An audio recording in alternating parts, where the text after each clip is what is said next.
Welcome back. The Palestinian Authority Prime Minister Mohammed Mustafa says his government is preparing to take power in Gaza. Mustafa has been meeting with EU leaders in Brussels, where he welcomed a recent announcement by Spain, Ireland and Norway's governments to recognise a Palestinian state, and said he hoped other EU countries would follow suit.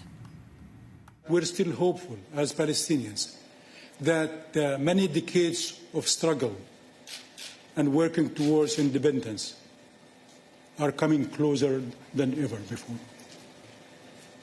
These efforts, these announcements, these meetings are key building blocks towards making Palestine independent, sovereign, viable state a reality. Well, for more, we're joined now by Sameh Sinijlawi. He's a Fatah activist and the chairman of the Jerusalem Development Fund. Thank you for being with us, Sameh. Great to see you. So we heard Prime Minister Mustafa there. He is, of course, Mahmoud Abbas's man. He was chosen by Mahmoud Abbas. Is that government ready to take over in Gaza? And that government is not ready to control the West Bank, so he can say whatever he wants. The world does not need evidence that the authority is not controlling the West Bank and will not be able to control Gaza. I think why the part of the international community, including maybe the American administration, is still trying to keep Abbas in the game because they don't want to see any collapse of his authority. Quick response from you, Sharifan Grossman. It's just unfortunate that leaders all over the world, both in the PA and in Spain and in Ireland, care less about the well-being of Israelis and Palestinians and are just doing superficial, symbolic act that has no positive effect on our lives. Except on their own domestic political scenes, perhaps. Exactly. All right, Shiri, thank you. All right, well, let's turn our attentions to the north. And an anti-tank missile fired by Hezbollah hit a home in Metula today, while a rocket sparked a wildfire near Kiryat Shmona. Let's go to the north. Our Robert Swift is there. Rob, a lot going on over the past 24 hours. Yeah, even just in the last hour or two, it's been pretty busy up here. The most recent incident was a heavy barrage of rockets from Lebanese territory into the area around Kiryat Shmona. This was two barrages about an hour ago. The attacks seemed to be targeting the Beit Hillel base. We were actually close to this location, filming the fires that had been caused by an earlier Hezbollah attack. Hezbollah said that they had used drones earlier in the day to attack the base and to target the Iron Dome system.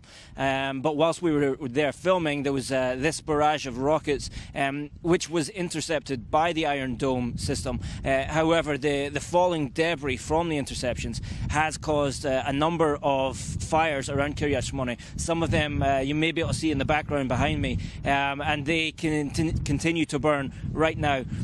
This has been one of several attacks by Hezbollah throughout the day. You mentioned the anti-tank missile which caused damage to a building in Metula, a bit to the north of Kiryat Shmona, and there was also another barrage slightly further to the south and west, this time targeting the communities around Mount Meron. This was a couple of hours ago.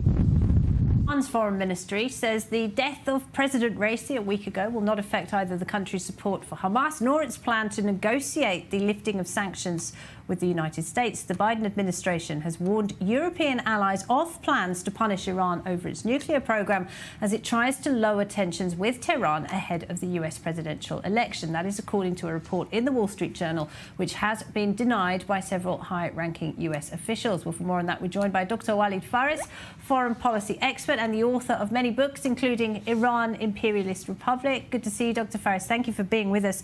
Is it conceivable that the Biden administration would try to appease Tehran for domestic political reasons, despite all of the chaos it's unleashed in the region?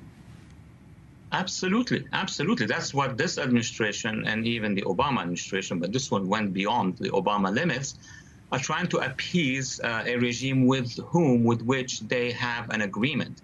The issue is, on the one hand, the elections. Yes, the president, his administration, his advisors wants to calm down the situation on the one hand. Therefore, they don't want a lot of pressure on Tehran. On the other hand, there is something else that is not very visible, as we know. It's the Iran deal. For now, thank you. Thank you.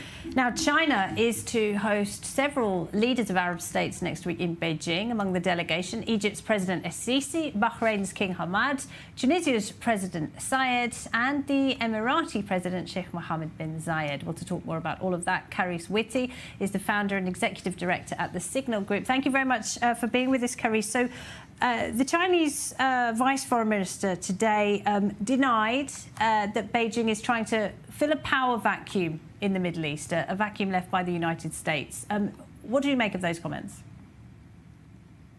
China is continuously pursuing its interests. On the one hand, it looks to us from the outside like it is filling a power vacuum or making a move to take more control over relations between among the Arabs, between the PLO and Hamas, for example, to build on their Saudi-Iran rapprochement agreement.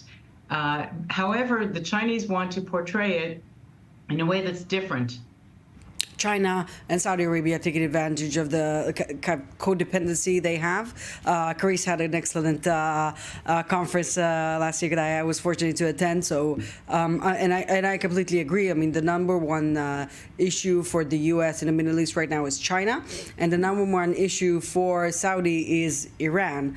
And like we spoke before, if the U.S. is only going to play defense, Saudi has no choice but to diversify its allies and the way it protecting itself. So this is kind of what's on the table with the normalization agreement. It's not really, and I've said this before many times, it's not an Israel-Saudi issue. It's a U.S.-Saudi issue that has to do with China. All right. Sherifan Grossman from Forum Doha, thank you very much. Now, over 130 people have died in a hospital in Sudan's Darfur region after fighting intensified between the Sudanese armed forces and the RSF paramilitary group. For more on that, we're joined by Monim Haroun, Advocacy Manager at HIAS Israel. Thank you very much for being with us, and Monim. And I know this is a story that is really not getting a great deal of international attention right now, but just talk us through what is the humanitarian situation in Darfur right now? Hi, Leora. Thank you so much for having me. And yes, I'm working for HIAS. The humanitarian situation in Darfur and Sudan, and in Sudan in general, is dire and is worsening by the day. The civilians are under extreme violence, displacement, and face severe lack of basic necessities, such as food, water, and medical supplies. Yeah, sorry, it's just we're getting, we can see these horrific images and we're getting increasingly worrying reports, as you say. Are we looking at a second genocide in Darfur? Unfortunately, what is going on in the violence and the extreme conditions that the civilians are facing in Darfur could echo what the tragic events that occurred in Darfur back in 2000s, and the scale and the horrific circumstances that the civilians are facing are could simply be explained as one of the worst humanitarian disasters on the planet.